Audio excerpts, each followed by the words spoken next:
신약성경 디도서입니다. 디도서 2장 1절에서 15절 말씀입니다.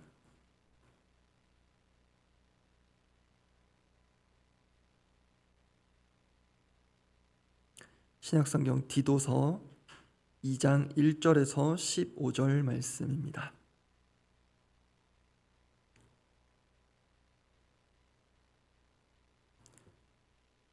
디도서 2장 1절에서 15절 말씀, 제가 먼저 1절 읽습니다. 오직 너는 바른 교훈에 합당한 것을 말하여 늙은 남자로는 절제하며 경건하며 신중하며 믿음과 사랑과 인내함에 온전하게 하고, 늙은 여자로는 이와 같이 행실이 거룩하며 모함하지 말며 많은 술의 종이 되지 아니하며 선한 것을 가르치는 자들이 되고, 그들로 젊은 여자들을 교훈하되 그 남편과 자녀를 사랑하며 신중하며 순전하며 집안일을 하며 선하며 자기 남편에게 복종하게 하라. 이는 하나님의 말씀이 비방을 받지 않게 하려 함이라. 너는 이와 같이 젊은 남자들을 신중하도록 권면하되 범사에 내 자신이 선한 일에 본을 보이며 교훈에 부패하지 아니함과 단정함과 책망할 것이 없는 바른 말을 하게 하라. 이는 대적하는 자로 하여금 부끄러워 우리를 악하다 할 것이 없게 하려 함이라. 종들은 자기 상전들에게 범사에 순종하여 기쁘게 하고 거슬러 말하지 말며 훔치지 말고 오히려 모든 참된 신실성을 나타내게 하라. 이는 범사에 우리 구주 하나님의 교훈을 빛나게 하려 함이라. 모든 사람에게 구원을 주시는 하나님의 은혜가 나타나 우리를 양육하시되 경건하지 않은 것과 이 세상 정욕을 다 버리고 신중함과 의로움과 경건함으로 이 세상에 살고, 복스러운 소망과 우리의 크신 하나님 구주 예수 그리스도의 영광이 나타나심을 기다리게 하셨으니, 그가 우리를 대신하여 자신을 주심은 모든 불법에서 우리를 속량하시고 우리를 깨끗하게 하사 선한 일을 열심히 하는 자기 백성이 되게 하려 하심이라. 15절 함께 읽습니다. 너는 이것을 말하고 권면하며 모든 권위로 책망하여 누구에게서든지 업신여김을 받지 말라. 본문에서 바울은 디도에게 가르치는 일에 대해 구체적으로 권면합니다. 본문에 자주 등장하는 단어로 옮기면 그 가르침이란 교훈인데요. 이 교훈, 가르침에는 기본적으로 여러 가지 요소들이 있습니다. 4가지 정도 되는 것 같은데요. 가르침의 주체, 즉 누가 가르치는가 하는 것, 그 다음이 가르침의 대상입니다. 누구를 가르치는가, 그리고 가르침의 도구, 무엇으로 가르치는가, 마지막으로 중요한 것이 그러한 가르침으로 어떠한 사람을 만들고자 하는가, 그런 교육의 인간상이라고도 할 수 있겠고 가르침의 목적이라고도 할 수 있겠습니다. 그런데 방금 제가 말씀드린 가르침의 요소들, 가르침의 주체, 대상, 도구, 목적, 이것들이 오늘 보면 바울이 디도에게 주는 권면 가운데 다 발견이 됩니다. 그래서 오늘은 이 요소들을 중심으로 말씀 살펴보고 함께 기도할 텐데요. 시간 관계상 가르침의 주체와 대상에 조금 더 비중을 두고 말씀 나누게 될 것 같습니다. 우리는 하나님의 말씀 가운데 참된 가르침이 있음을 믿는 사람들입니다. 그래서 이름하여 참된 가르침의 요소라 하겠습니다. 그 참된 가르침의 요소 첫 번째, 가르침의 주체입니다. 1절 말씀인데요. 1절 말씀 함께 한번 읽어보겠습니다. 오늘 본문 1절입니다. 오직 너는 바른 교훈에 합당한 것을 말하여. 여기서 너는 디도를 가리킵니다. 그리고 1절 끝에 말하여, 말하라, 이렇게 명령형으로 헬라어 기록되어 있는데요. 이 말하다로 번역된 이 원어는 실제로도 말하다라는 뜻으로 주로 쓰입니다만, 실질적인 단어의 의미는 문장 또는 문맥 안에서 결정이 됩니다. 그게 또 그 단어를 사용한 저자의 의도라고도 할 수 있는데요. 그런 맥락에서 이 말하여, 말하라는 문맥 안에서 볼 때 가르치다, 가르치라는 뜻을 의미합니다. 실제로 영어 성경 ESV에서는 이 말하다를 스피크가 아닌 teach로 번역하고 있기도 합니다. 그런데 이 1절에서 바울이 강조한 단어가 있습니다. 그것은 헬라어 문장 구조상에서 발견이 되는데요. 여러분 보실 때 이 1절에 어떤 단어에 바울의 특별한 강조가 담겨 있는 것처럼 보이십니까? 약간 의외의 답일 수도 있을 것 같은데요. 1절에서 바울을 통해 강조되는 단어 방점은 디도를 가리키는 너는에 있습니다. 너는. 문법적인 요소긴 한데요. 간략하게 설명드립니다. 헬라어는 문법상에 동사에 그 문장에 주어가 포함됩니다. 그래서 1절 같은 경우는 끝에 있는 말하여, 이 말하다라는 헬라어 동사를 보면요, 그 문장의 주어, 즉 그 말하는 사람, 가르치는 사람이 담겨 있는데 그게 이 1절에서는 디도입니다. 그래서 보통은 헬라어에서 문장의 주어는 생략합니다. 안 써도 알게 되니까요. 그런데 이 1절 헬라어 원문을 보면 영어로 치자면 you, 너에 해당하는 문장의 주어가 따로 나오고요. 게다가 문장의 어순상 1절 제일 앞에 나옵니다. 이것은 강조 중에서도 상당한 강조를 뜻합니다.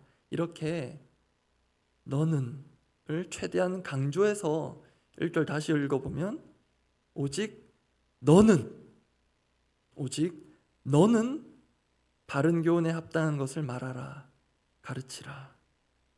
그러면 바울이 왜 이렇게 너는 그 디도를 강조하는가? 그 이유는 앞선 맥락을 보니 확인이 됩니다. 어제 본문인데요. 1장 16절 말씀 제가 읽어드립니다. 그들이 하나님을 시인하나 행위로는 부인하니 가증한 자요 복종하지 아니하는 자요 모든 선한 일을 버리는 자니라 하고 오늘 본문 이어지는데요. 이 1절 앞부분에 있는 오직 너는, 이것을 좀 더 맥락을 고려하고 또 헬라어 원문을 반영한다면 이렇게 옮길 수 있습니다.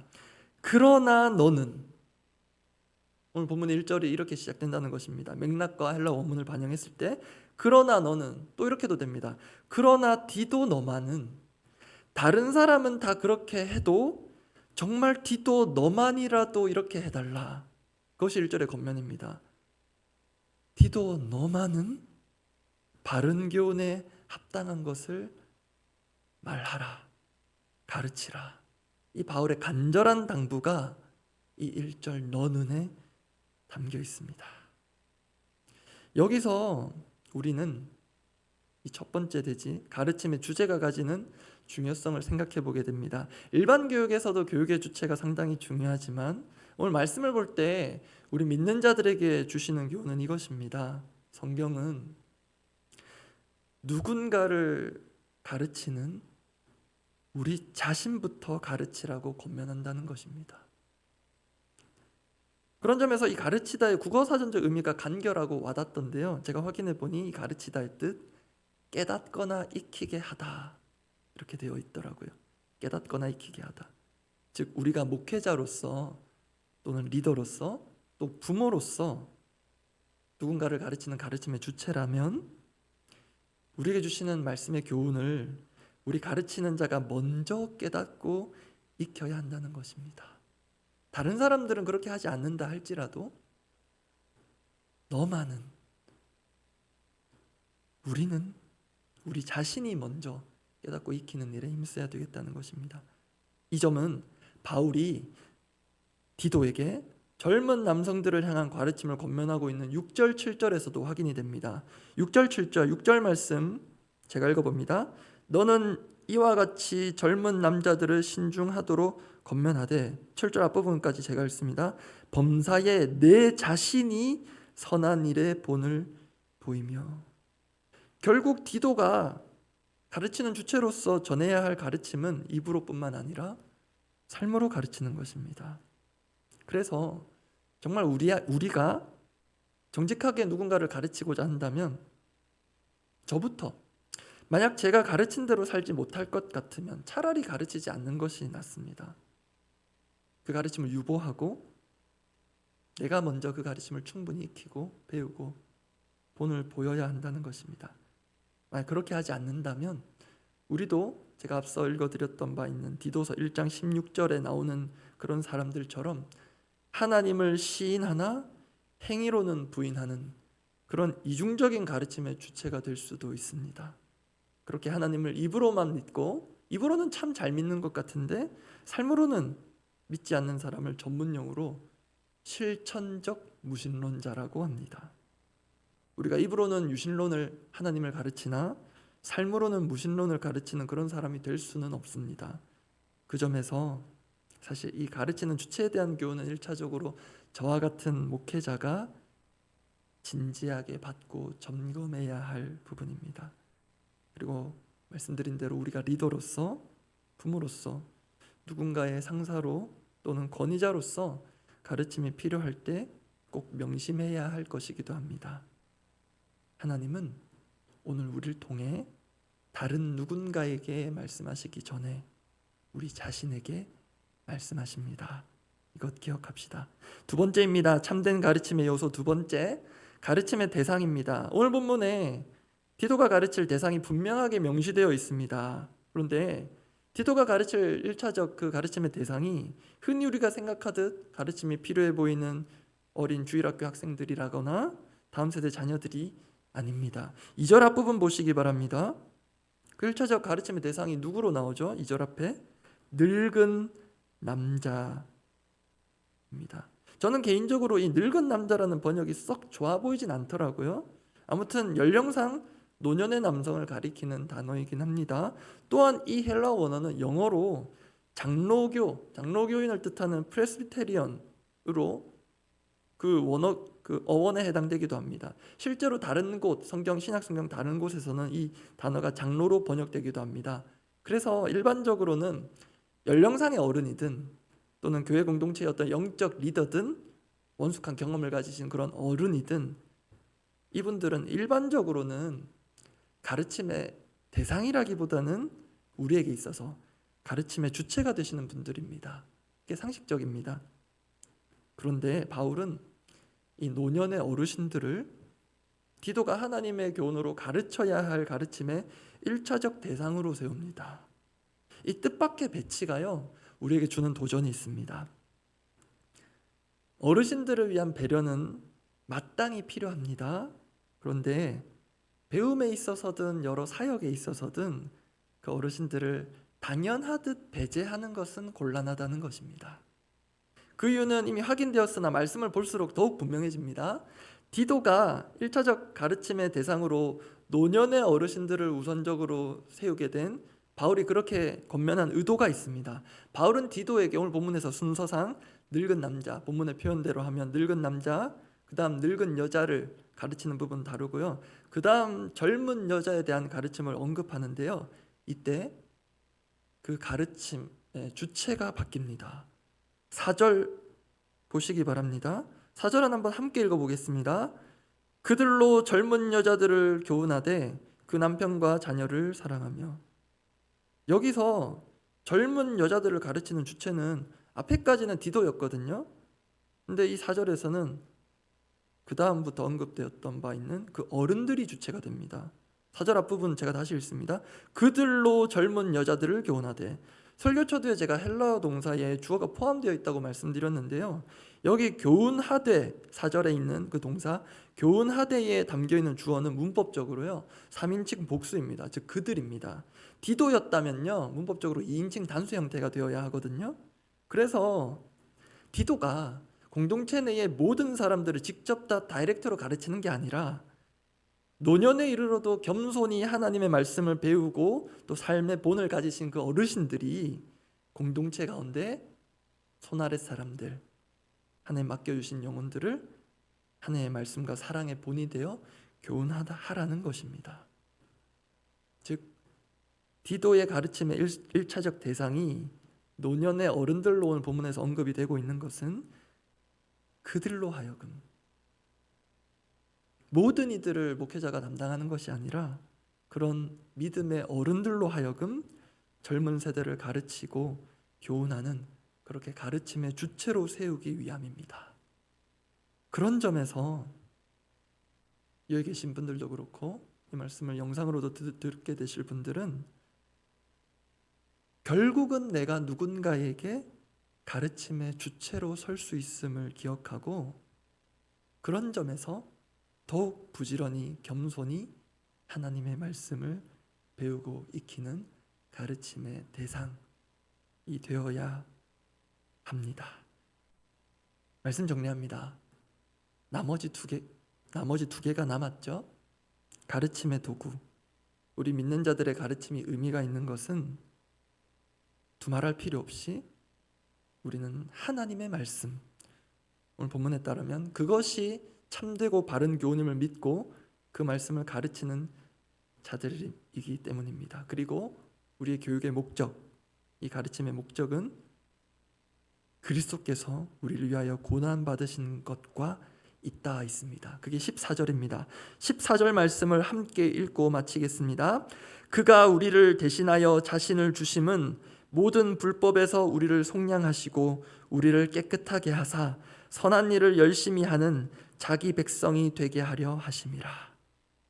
이러한 백성들로 가득한 우리 더사랑 공동체가 되기를 바랍니다. 기도하겠습니다.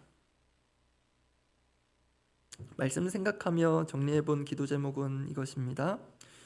오늘도 우리에게 순간마다 주시는 말씀을 깨닫는 은혜가 있게 하옵소서. 그리고 그 말씀이 우리의 삶으로 체득되기를 원합니다. 그리고 우리 공동체 가운데, 공동체 안에서든 사회 가운데서든 가르침의 사역을 하는 자들이 다른 이를 가르치기에 앞서 자신을 향한 하나님의 교훈에 참된 깨달음과 익힘이 있게 하옵소서. 정말 제가 그래야 할 텐데요, 저를 포함한 우리 목회자들, 또 우리 가운데 있는 누군가를 가르쳐야 할 자리에 어쩔 수 없이라도 서게 되는 그런 리더들이 있는데, 그런 리더들을 또 생각하면서 중보하며 함께 기도하겠습니다. 아버지, 우리에게 세상에서는 들을 수 없고 배울 수 없는 우리 영혼을 살리며 하나님 나라의 백성으로 살게 하는 이 값진 말씀의 가르침 주심을 감사합니다. 근데 주님, 우리가 어느 순간에서는 내가 가르침을 받아야 할 사람이 아니라 그냥 누군가를 가르쳐야 한다는 사람이라는 생각에 사로잡힐 때가 많은데, 주님, 오늘 우리에게 주시는 이 말씀도 먼저 내게 주신 말씀임을 잊지 않기를 원합니다. 설교자로서 전하는 이 말씀도 내가 먼저 깨닫고 내가 먼저 체득해야 할 말씀이기에 두렵고 떨림으로 전하기를 원합니다. 내 삶에 담겨지지 않은 말씀 전하게 되었다면 이후에라도, 지금부터라도 전한 말씀의 한 구절이라도 내 삶에 배어있는 그런 삶으로 말씀을 전하는 삶의 메시지가 있는 그런 사람이 되게 저를 세워주시고, 우리 순장님들 세워주시고, 주일학교 교사들을 세워주시고, 우리 부모들을, 영적 어른들을 그렇게 가르침의 주체이자 대상으로 주님 세워주시옵소서. 또 말씀 생각하며 교회를 위해 기도하겠습니다.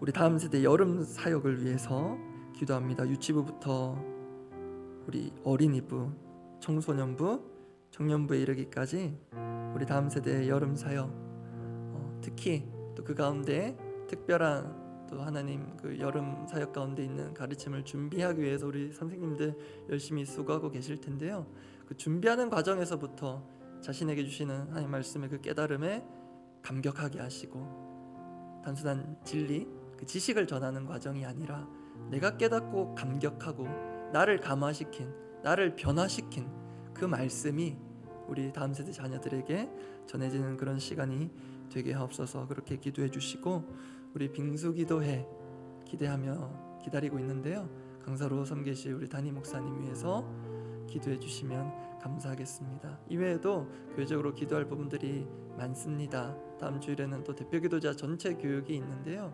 기도가 가르침, 교육만으로 되지 않는다는 것 다 아시죠? 우리의 몸으로 익히는 것이 기도이기도 하고, 또 주님께서 우리의 기도의 본을 보이셨는데, 그렇게 우리 주님을 우리가 가르침의 본으로 삼아서 또 오늘 하루 이 한 주 우리 모든 교회 가운데 참된 가르침이 우리 주님께로부터 말미암는 그런 은혜가 있도록 우리 교회를 위해서, 또 우리 공동체 각 지체들이 각 사회 영역에서 속한 곳에서 그런 가르침의 주체와 또 참된 대상으로 살아가게 해달라고 교회를 위해 공동체를 위해서 기도하고 각자 기도하고 돌아가시기 바랍니다. 기도하겠습니다. 아버지, 우리가 이 여름 집중적으로 하나님의 참된 가르침을 전하고 또 전수받고자 각 부서마다 또 여름 성경학교 또 수련회 행사들을 준비하고 있습니다. 준비하는 과정에서 또 특별한 그 가르침에 또 책임을 진 우리 교사들이 먼저 그 말씀에 어린아이처럼 반응하게 하시고 감격하게 하시고 그 말씀이 주는 즐거움과 기쁨을 누리게 하여 주시옵소서. 그것이 우리 아이들에게 여러 가지 활동으로 놀이로 또 말씀으로 전해질 때 살아있는 말씀 되게 하사 우리 다음 세대 자녀들 변화에 이르는 하나님의 말씀에 반응하는 그런 시간들 되도록 우리 유치부, 어린이부, 청소년부, 청년부 모든 부서에 그런 여름 사역 준비 가운데 주님 선하게 역사하여 주시옵소서. 그리고 또 우리 장년들 역시 충분히 배우고 알 것 알고 이제 좀 쉬어도 내려놔도 되겠다 하는 그런 마음의 안일함이 생길진 모르나 이 여름 또 믿음으로 말씀으로 다시 한번 스스로를 각성하고 일어서기 위하여 특별한 기도회로 모이고자 합니다. 주님, 우리 가운데 있는 믿음을 점검하고 정말로 성경이 말하는 믿음, 하나님께서 정말로 우리에게 주시고자 하시는 온전한 믿음을 소유하고 그 믿음으로 이 무더운 여름, 이 힘든 시기를 잘 이겨나가는 우리 공동체 되도록 특별한 강사로 되신 담임 목사님 강건하게 붙드시고 우리 모든 교회를 주님 믿음 가운데 거하게 하여 주시옵소서.